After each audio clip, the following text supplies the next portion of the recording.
जिसकी जैसी भावना है भगवान वैसा ही दर्शन देते हुए चले जा रहे हैं। यमुना किनारे धोबी घाट पे भगवान आए। कंस के राज दरबार का एक रजक वस्त्रों को धुल रहा था, वस्त्रों को सुखा रहा था। ब्रजवासी बोले, कन्हैया कितने सुंदर वस्त्र हैं, दिलवा देना। कन्हैया बोले, चलो कोशिश करते हैं। वस्त्र धुलते हुए रजक को भगवान ने मामा शब्द संबोधन किया। और ये नियम होता है, हम लोग जब अपने मामा जी के घर जाते हैं तो वहां किसी भी जाति का व्यक्ति क्यों ना हो, हम उसको मामा ही कहते हैं। बोलो राधे राधे। आधे आधे नहीं, सब बोलो। मामा कहते हैं कि नहीं कहते? तो कहा, रजक मामा राम राम। देखो एक ब्रज के अंदर की बात बताऊं, आप लोग ब्रज में जाते तो क्या बोलते हो? राधे राधे। और ब्रज के जो पुराने ब्रजवासी हैं वो बोलते हैं राम राम। हाँ, पुराने हैं ना, बुजुर्ग हैं, जब भी मिलेंगे तो एक ही बात, भैया राम राम, कैसे हो? ऐसे ही भगवान ने भी राम राम करी। रजक मामा राम राम। रजक ने देखा ये हमको मामा कहने वाला कौन आ गया, पीछे मुड़ के देखा, कौन हो तुम? भगवान बोले, श्री कृष्ण नाम है मेरा। रजक बोला, ओहो, तो तुम ही कृष्ण हो। भगवान बोले, इसका नाम, इसका मतलब है कि हमारा नाम सुन रखा है। हाँ, हम ही कृष्ण हैं। अच्छा, क्या चाहते हो? बोले, ये वस्त्र हमारे ब्रजवासियों को पहना दो, दे दो। बड़ी जोर से रजक हंसा कि तुम जानते हो राजाओं के वस्त्र हैं, और राजा के वस्त्र का मरम तुम ग्वाल वाल क्या समझो? गैया चराए हुए बारे हैं, गांव में रहे हुए बारे। भगवान ने फिर कहा तो रजक को क्रोध आ गया, डंडा लेके भगवान की ओर दौड़ा मारने को। भगवान ने हाथ पकड़ा, वो हाथ पकड़ के रजक मामा के यहाँ गाल पर एक थप्पड़ जड़ के दिया, और रजक मामा का गोविंदाय नमो नमः। बोलो राधे राधे। वस्त्र उतार के भगवान ने अपने मित्रों को पहना दिए। अब मित्र जब पहन के चले तो ऐसे लग रहे हैं जैसे सवेरे सवेरे वो नगर निगम वाले निकलते हैं झाड़ू लेके, ऐसे पूरा ढीले ढाले वस्त्र। आगे एक दर्जी ने, टेलर ने वस्त्रों को एकदम फिट किया, सही किया। फिर आगे भगवान चले। ब्रजवासी बोले, भैया ने एक माला गले में और डल जाती फूलन की तो आनंद है जाता। ब्रजवासी हमारे माला के बड़े शौकीन हुए। आप बिहारी जी में जाओगे तो बाहर से माला खरीदोगे, गोसाई जी को दोगे, दक्षिणा रखोगे, तब वो बिहारी जी में चढ़ाएंगे और आपको पहनाएंगे प्रसाद। ब्रजवासी ऐसा ना करें भैया। ब्रजवासी माला लेके जामे और दूर से ही बिहारी जी को यूं दिखा में, जय बांके बिहारी दिखा के अपने गले में पहन लेते हैं। बोलो राधे राधे। ऐसे अनोखे ब्रजवासी होते हैं। तो आगे गए, ततः सुदामनो भवनम मालाकारश्य जगमतु।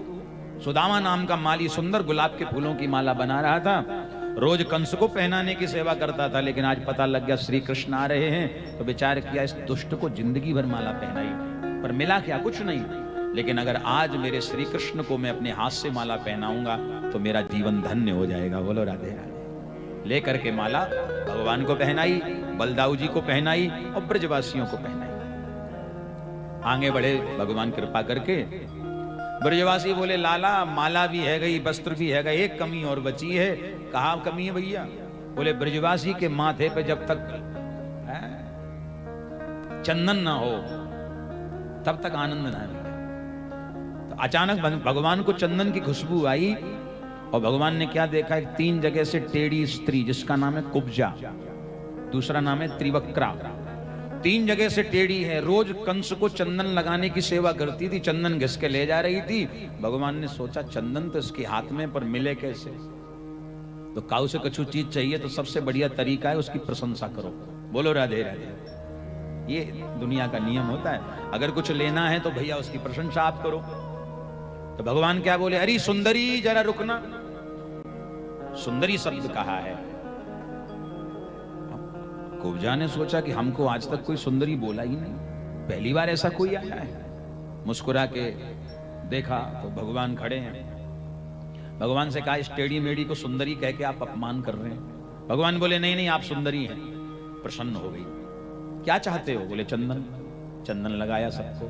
भगवान ने सोचा इसने सेवा करी है तो सेवा का फल इसको मिलना चाहिए। और भगवान ने क्या किया? ऐसे अपने दाएं हाथ की 3 अंगुली आगे बढ़ाई इसकी ठोड़ी पे टिकाई और ठोड़ी पर टिका के ऐसे एक झटका दिया, 3 जगह से टेढ़ी थी, एकदम सीधी और सुंदर बन गई। बोलो वृंदावन बिहारी लाल की जय। भगवान ने सुंदर स्वरूप दे दिया इसको।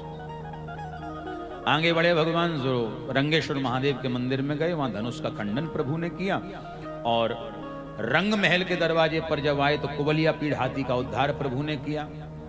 रंग महल के आंगन में आए तो 4 पहलवान खड़े थे, तो कृष्ण बलराम दोनों भाइयों ने मिलकर के चारों पहलवानों का उद्धार किया और अंततो गत्वा भगवान ने छलांग लगाई ऊंचे सिंहासन पर, जहां मामा कंस बैठे हैं, कंस की गोद में जाके भगवान बैठे। कंस की चोटी पकड़ी है, घसीटने लगे भगवान, तो कंस कहने लगा, लाला केस दुख रहे हैं, दर्द हो रहा है, पीड़ा हो रही, छोड़ दो। भगवान बोले, जाकी फटी न पैर बिमाई, बोका जाने पीर पराई। मामा जी याद है जब हमारी माँ देवकी रथ में दुल्हन बन के बैठी थी, तब आपने हमारी माँ के केस पकड़ के उनको नीचे घसीटा था। हमारी माँ गिड़गिड़ाती रही, चिल्लाती रही, पर आपको दया नहीं आई। आज आपको पीड़ा का एहसास हो रहा है, अनुभव हो रहा है। और भगवान ने लाके आंगन में लिटा लिया और कंस के बक्षस्थल पे सीने के ऊपर भगवान बैठ गए और एक मुष्टिक बना के भगवान ने कंस मामा के मुखमंडल पे प्रहार किया। तो मुखमंडल पे मुष्टिक का प्रहार हुआ तो कंस मामा के 32 दांत बाहर, मुख से रक्त बमन करने लगा और कंस मामा का गोविंदाय नमो नमः। बोलो बाल कृष्ण भगवान की जय। आपने जयकारा बहुत धीरे से लगाया, लगता है कंस के मरने का दुख हो रहा है। ऐसी बात है क्या? देखो भैया, जो कंस के वंश के हों वो बिल्कुल ना बोलें, क्योंकि अभी अभी टपके हैं। और जो कन्हैया के हैं, बांके बिहारी के हैं, प्रेम से बोलें, बांके बिहारी लाल की जय हो। पहले ही बोल देते, यही आनंद है। चलिए, तो भगवान ने कृपा करी, अपने नाना उग्रसेन को बंधन से मुक्त कराया है और इसके बाद अपने पिता वसुदेव और मां देवकी की हथकड़ियां कटवाई, बेड़ियां खुलवाई, बंधन से मुक्त कराया। देवकी मां ने जब अपने लाला कृष्ण को देखा, 11.5 वर्ष के होके आए हैं, हृदय से लगा लिया, आंखों से आंसुओं की धार रुक नहीं रही है। जब गए थे कृष्ण, छोटे से गए थे और मन ही मन यशोदा माँ का धन्यवाद करती हैं देवकी कि धन्य है यशोदा, तूने मेरे लाला की बहुत परवरिश करी है, बहुत सेवा करी है। अब भाव तो बहुत हैं, पर ज्यादा भाव में जाना नहीं चाहता मैं, क्योंकि आज विवाह है ठाकुर जी का। बोलो राधे राधे। और हमारी माताएं इतना बढ़िया बढ़िया लाल पीला करके आई हैं, तो फिर सोचना पड़ता है। बोलो राधे राधे। भाव का विषय देखो साहब, ऐसा होता है कि अगर एक बार हम गए ना भाव के समुद्र में, तो फिर निकलना बहुत मुश्किल होता है, फिर तो गोते लगाते रह जाओ। भाव होता ही ऐसा।